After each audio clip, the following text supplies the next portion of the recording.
입양은 생물학적 과정이 아닌 법적 사회적 과정을 통해서 부모 자녀 관계를 형성하는 것입니다. 과거에 주로 가계를 계승하기 위해 입양이 실시되었는데 1차 세계대전 이후에 전쟁 고아가 급증함에 따라서 보호가 필요한 아동들에게 건강한 가정을 제공하여 그 아동들이 건강하게 성장할 수 있도록 도와주기 위해 실시되고 있는 부분입니다. 즉, 입양의 궁극적인 목적은 모든 아동이 건강한 가정에서 행복하게 살 기본적인 권리를 제공해 주는 것입니다. 정부는 친부모를 대신해서 보호를 필요로 하는 아동들을 양육하고 보호해 줄 수 있는 가정을 찾아줄 의무가 책임을 가지고 있는 부분이라서 입양 사업을 더 큰 의미를 가진다고 볼 수 있습니다. 우리나라의 경우 혈연 중심 문화로 인해 입양에 대한 편견이 강하고 아직 입양 아동의 양육을 지원하는 법과 제도가 아동의 복지를 증진시키기 전에 미흡한 점이 많습니다. 그래서 이 11장에는 입양의 개념, 목적, 입양 가정에 대한 이해를 통해서 입양 사업에 대한 이해를 높이고 입양의 역사와 국내 입양 사업의 현황, 입양 서비스에 대해 살펴보고 국내 입양 사업의 개선 방안에 대해서 살펴보는 파트이기도 합니다.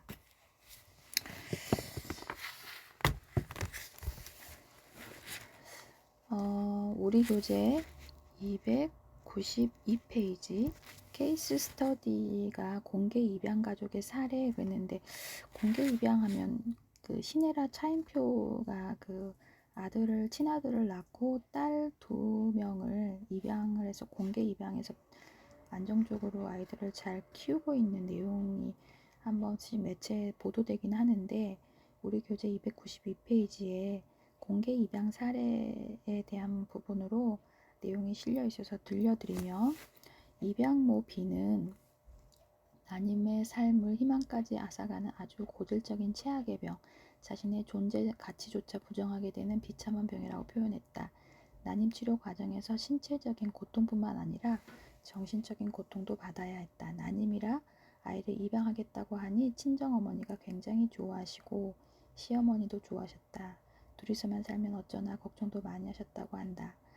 준이야 우리 비밀 있다. 아이는 아이인지라 비밀 유지가 어려울 것 같다는 생각이 스쳤다.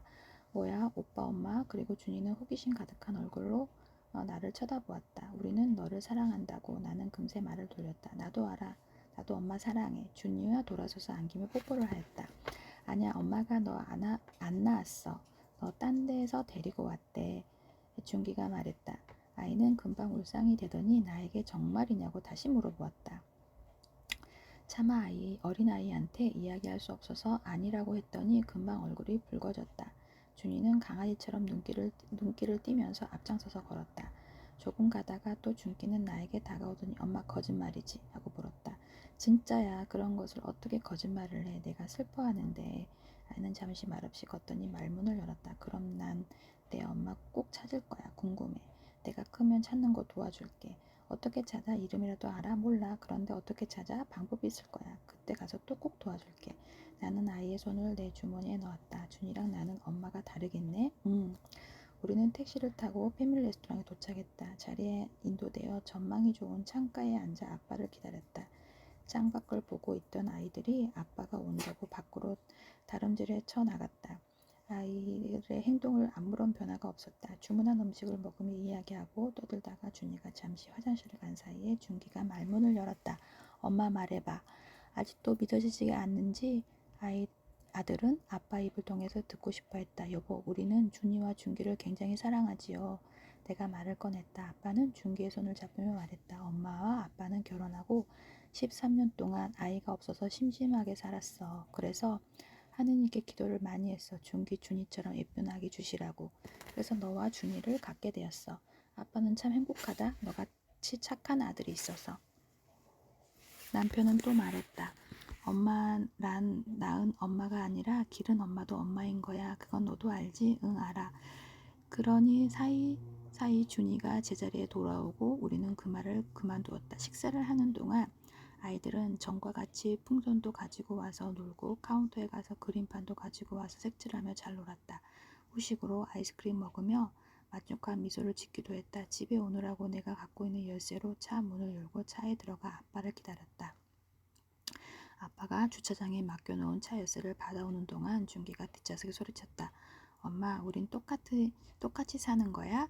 그럼 우리 똑같이 사랑하며 행복하게 살 거야. 나는 큰 소리로 말했다. 그럼 나는 준이 덕분에 얼마나 행복한지 몰라. 아빠도 큰 소리로 대답했다. 공개 입양 가족 B씨의 입양 일기라는 공개 입양 가족 사례에 대한 부분으로 케이스 스터디에 실려 있던 내용을 들려드렸습니다. 입양에 대한 이해를 먼저 살펴보면 개념에 대한 부분으로 경제 위기에 따른 대량 실업이라든지 가치관의 변화에 따른 가족 해체, 미혼모의 증가, 그리고 아동 학대와 방임 등에 의해서 요보 아동이 증가하고 있습니다. 요보 아동은 1994년 5,023명에서 IMF 경제 위기 이후 급격히 증가해서 1998년 9,292명, 2005년에는 9,420명으로 증가하게 했고요. 그 후 2018년 3,918명으로 감소하게 됩니다. 지금 이렇게 경계가 어려울수록 입양에 대한 부분이 증가하게 되는데 지금 우리 코로나 팬데믹으로 경제가 어려워서 아동학대건이 굉장히 많이 매스미디어에 노출되고 있잖아요. 그래서 경제와 입양에 대한 부분은 상관관계가 있다라는 부분으로 이해하시면 될 것 같습니다. 그러나 이 시기에 전체 아동 인구가 꾸준히 감소하고 있다는 사실을 고려해보면 요보 아동의 비율은 크게 줄어들지 않고 있음을 보여주는 것이고요.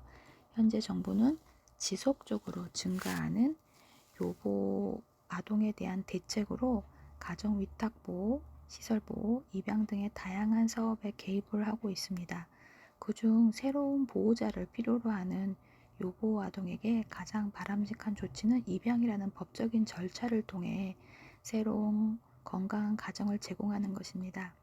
개정된 아동복지법 제3조 2항에서 아동복지의 개념을 아동이 행복한 삶을 누릴 수 있는 기본적인 여건을 조성하고 조화롭게 성장 발달할 수 있도록 하기 위한 경제적, 사회적, 정서적 지원이라는 것을 규정함으로써 아동은 가정에서 자라나야 한다는 아동복지의 원칙을 강조하고 있습니다.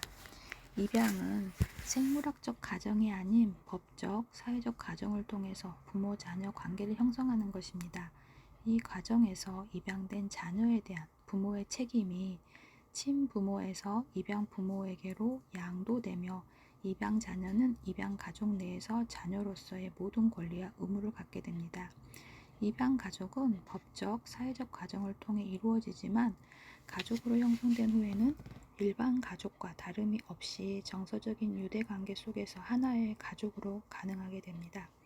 입양 가족은 아동을 한 인간으로서 사랑과 존중, 양육을 받아야 하는 존재로 인식하면서 자녀와의 일체감을 이루는 환상적인 경험을 통해서 진정한 부모-자녀 관계를 형성하게 된다고 볼 수 있습니다.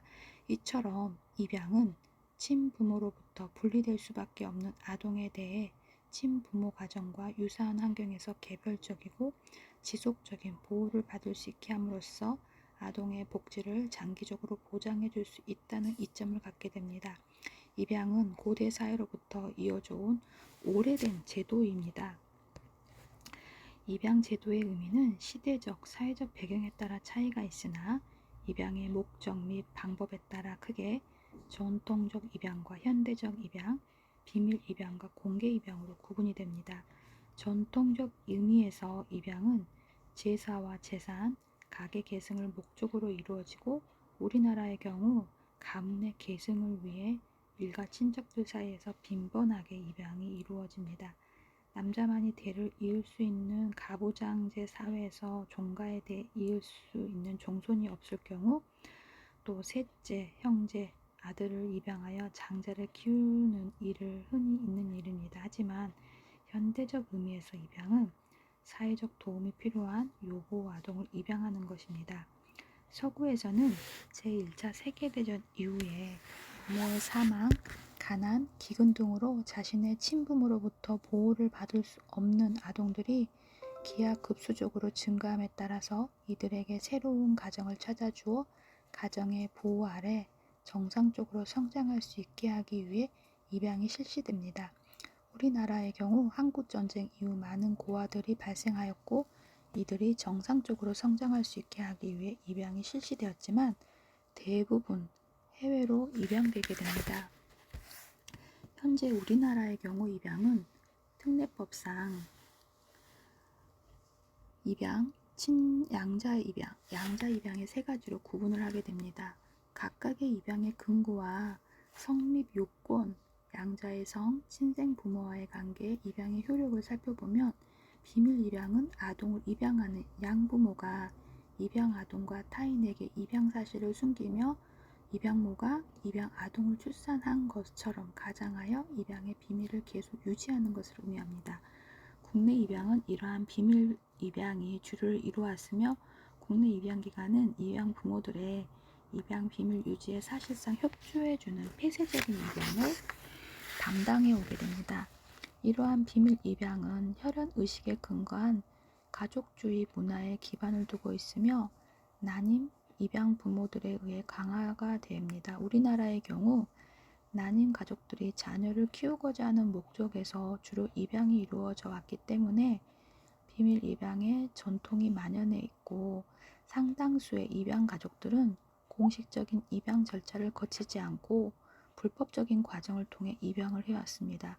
이러한 입양 가족들은 가족 내에서 입양 사실을 비밀로 해왔기 때문에 개방적인 의사소통을 하는데 어려움을 겪어왔고 가족 구성원들이 겪는 정서적인 어려움을 가족 내에서도 나누거나 외부에 드러내기가 힘듭니다.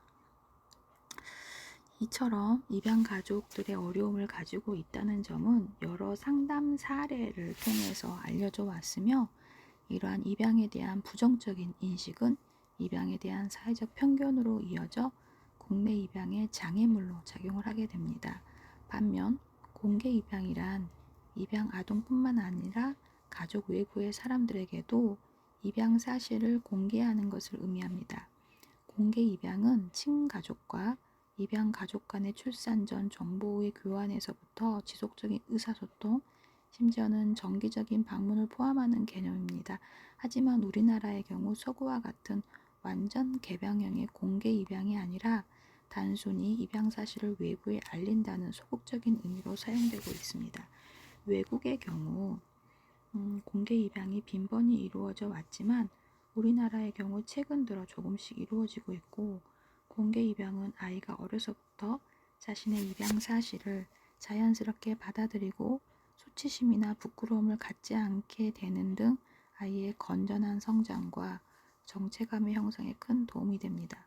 공개 입양을 지지하는 입장에서는 비밀 입양의 입양 아동으로 하여금 자신의 유전적 배경을 알 권리를 박탈할 뿐만 아니라 자신을 입양 부모의 친생자로 알고 있다는 후일 입양되었다는 사실을 알게 되었을 때 겪게 되는 혼란이 너무 크다는 것을 지지 이유로 듭니다.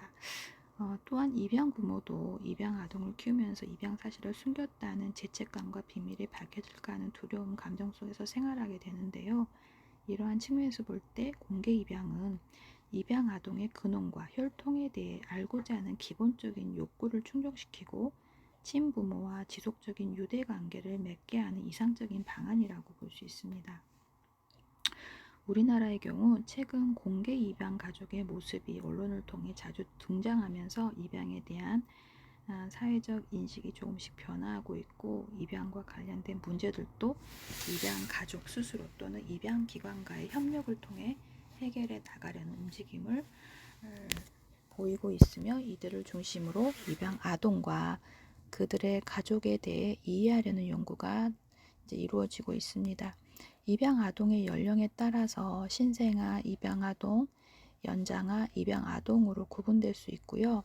일반적으로 입양 실무에서 연장 아동은 신생아와 구별하여 사용합니다.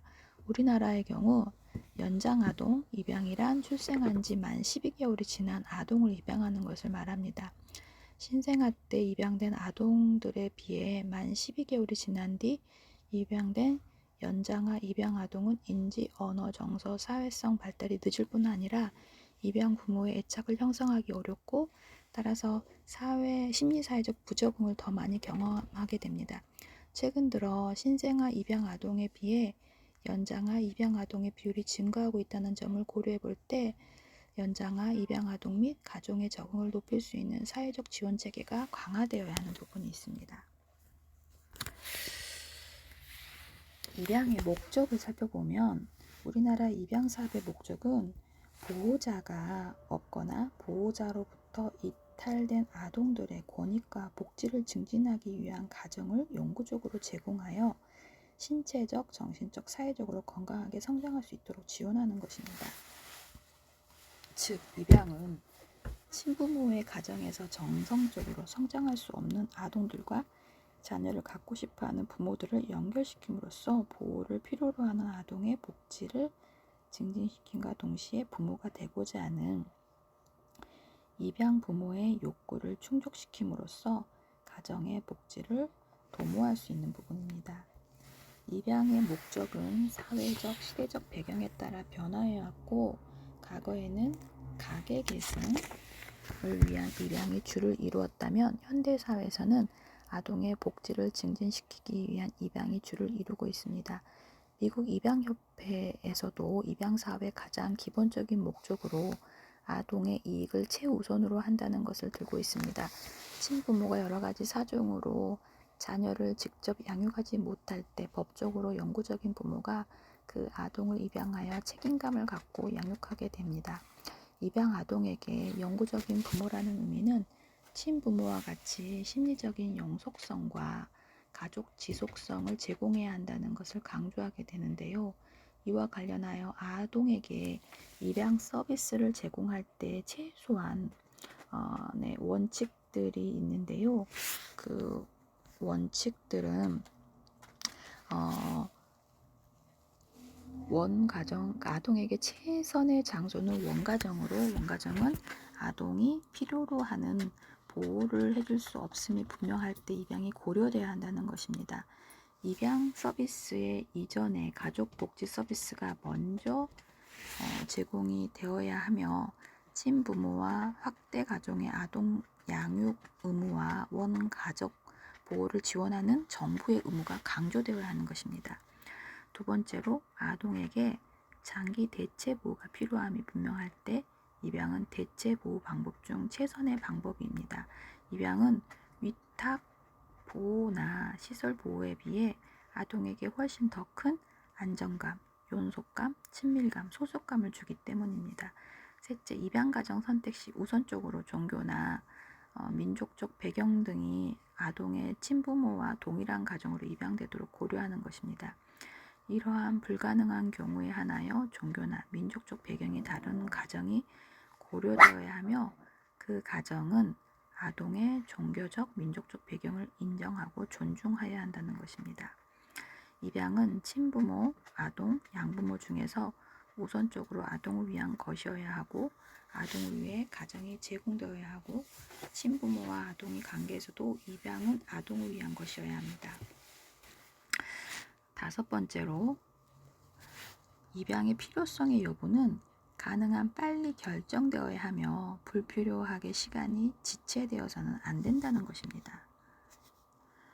입양 가정의 특성을 살펴보면 혈연관계로 이루어진 전통적인 가족과는 다르게 입양 가정은 아동, 입양 부모, 친부모가 전생애를 통해 유대관계를 맺는 비전통적인 가족 형태를 취하게 됩니다.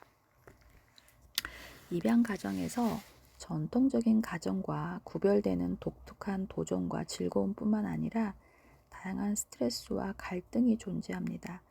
입양 가족의 적응은 전 생애를 거쳐서 입양 가족의 생활 주기에 따른 발달 과업의 수행과 연계되어 있습니다.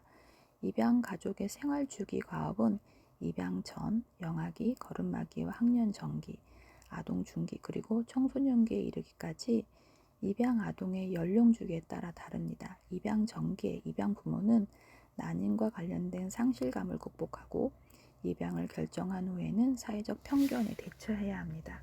입양을 선택하는 대부분의 부모들이 난임 가정인 경우가 많습니다. 이들은 이미 난임이라는 고통 속에서 살아가고 있으며 난임을 치료하는 과정 속에서 신체적인 고통뿐만 아니라 정신적인 고통을 느낍니다. 결국 난임을 해결하지 못하고 임신에 실패하면서 입양을 선택하는 것이기 때문에 이들에게는 가족을 이루려는 열망과 부담감으로 작용하게 됩니다. 입양을 하겠다고 결정하였어도 실제로는 확대 가족들의 반대에 부딪히는 경우가 있고요. 이렇듯 혈연 관계를 중시하는 가족 문화가 강화될 경우에 이러한 전통 문화에 도전해야 하는 어려움이 있습니다. 하지만 난임으로 인해 여러 어려움을 경험했기 때문에 입양을 긍정적이고 쉽게 받아들이는 경향이 있습니다. 영아기에 입양 부모는 부모로부터 정체감을 형성해야 하는데 이때 부모가 되었다는 것의 진정한 의미를 깨닫고 부모 역할을 습득해 나가는 시기입니다.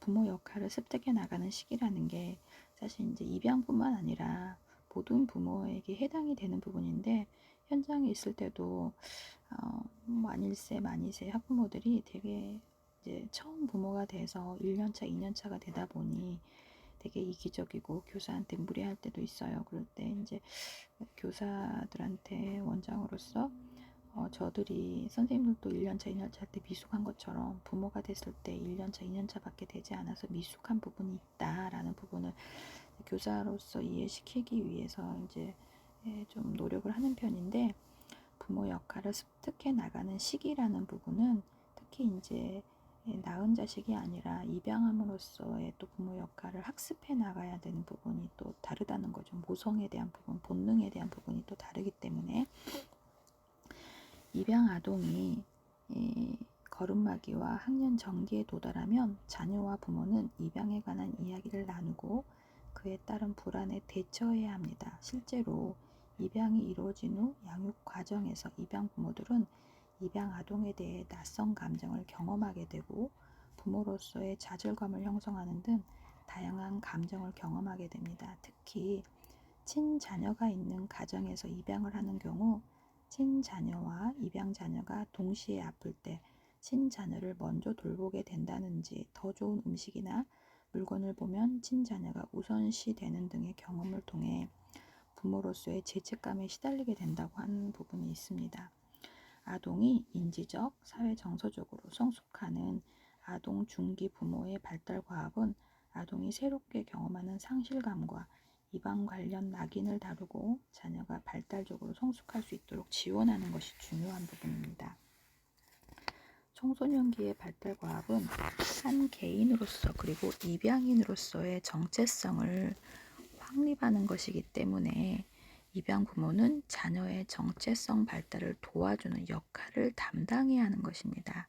특히 해외 입양된 아동들의 경우 청년기가 되면 자신이 누구인지에 대해서 자신의 친부모가 누구인지에 대해서 알고자 하는 욕구가 증가하고 한국을 찾게 되지만 친부모를 찾지 못하는 경우 상당한 심리적 갈등을 겪는 것으로 보고되고 있습니다. 입양 가족의 적응에 영향을 미치는 요인을 살펴보면 크게 입양 아동의 특성, 입양 부모의 특성, 사회적 지원 체계 등을 둘 수 있고 입양 아동의 특성을 살펴보면 입양 아동의 연령이 어릴수록 입양 아동의 행동 문제가 적을수록 입양 부모와 입양 아동 상호 간의 적응 수준이 높은 것으로 나타났습니다. 반면 장애 아동이나 의료적 문제가 있는 아동을 입양했을 경우 입양 부모의 스트레스 수준이 높은 것으로 나타났고요. 입양 부모의 특성을 살펴보면 입양 동기와 관련하여 난입으로 인해 자녀를 간절히 원했던 부모일수록 입양 아동에 대한 애정이 많은 것으로 나타났고 입양에 대한 의사소통이 원활한 가족일수록 입양에 대한 적응 수준이 높은 것으로 나타납니다. 입양 가정과 원 가정 간의 개방성 수준이 높을수록 입양 아동의 심리적 적응 수준이 높습니다. 사회적 지원 체계와 관련하여 입양에 대한 확대 가족과 지역사회의 태도가 긍정적일수록 적응 수준이 높습니다. 최근 이루어지고 있는 유명 연예인들의 공개 입양은 일반인들의 입양에 대한 인식을 긍정적으로 변화시키고 있는데요. 이는 입양 아동의 적응에도 도움이 됩니다. 자조 모임과 같은 입양 가정의 어려움을 해결할 수 있는 정서적 지지 체계를 갖는 것도 입양 가정의 적응에 도움이 됩니다.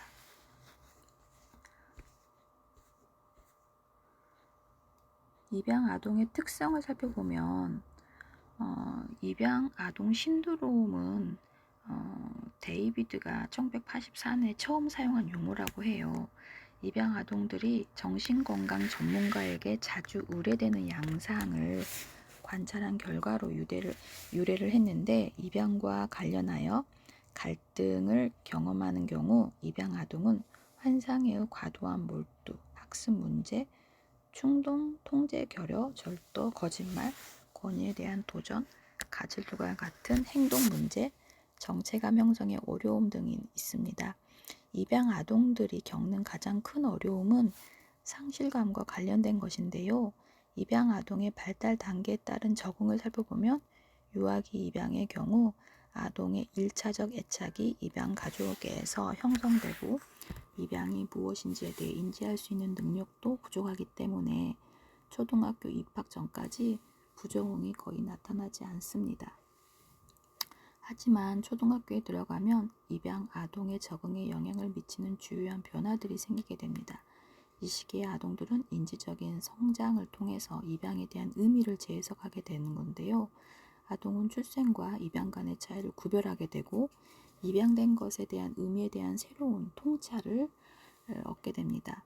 일례로 학년 전 아동들은 가족을 함께 사는 사람으로 정의하지만 초등학생 아동들은 대부분 가족 구성원을 혈연관계로 이루어진 사람으로 봅니다. 이처럼 아동의 가족에 대한 새로운 관점은 입양 아동과 입양 부모 간의 생물학적 연결성이 없음을 인식하게 하고, 이로 인해 혼란과 스트레스가 유발되며 가족 내에서의 안정감을 잃게 됩니다. 한편으로는 아동은 입양이라는 것이 친부모가 자신을 포기한 것이라는 인식을 갖게 됩니다. 입양이 되기 위해서는 우선 포기되거나 버려져야 한다는 것을 알게 되고, 따라서 초등학교 연령의 아동들은 입양을 가족 형성의 의미뿐만 아니라 가족 상실의 의미로 받아들이게 됩니다. 이 시기 입양 아동은 다양한 행동적, 정서적 변화를 경험하게 되고, 입양 아동은 분노, 공격성, 저항 행동, 말없음, 울, 부정적 자아상 등 여러 가지 부정적인 정서나 행동 등이 증가하게 됩니다. 하지만 이 시기에 나는 부모님이 나를 왜 보육원에 보냈는지 궁금할 때도 있고, 그런 이유를 지금 부모님께 물어보지는 않는지에 대한 부분들, 양부모님을 만나 함께 살아서 참 행복하다는 입양 아동들도 있다고 합니다. 청소년기가 되면 자신의 정체성에 강한 의문을 갖기 시작하는데, 이 시기에 입양을 인정하게 되고 확고한 정체성의 일부를 통합시키는 것이 중요합니다.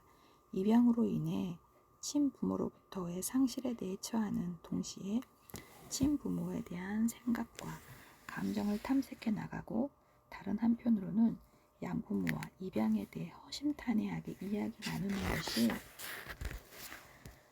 중요한 부분이기도 합니다. 그래서 이런 상실감이라든지 적응에 대해 나타나지 않는 것들, 그래서 이런 입양의 의미를 성찰하고 재해석하게 되고, 또 안 넘겨지네요.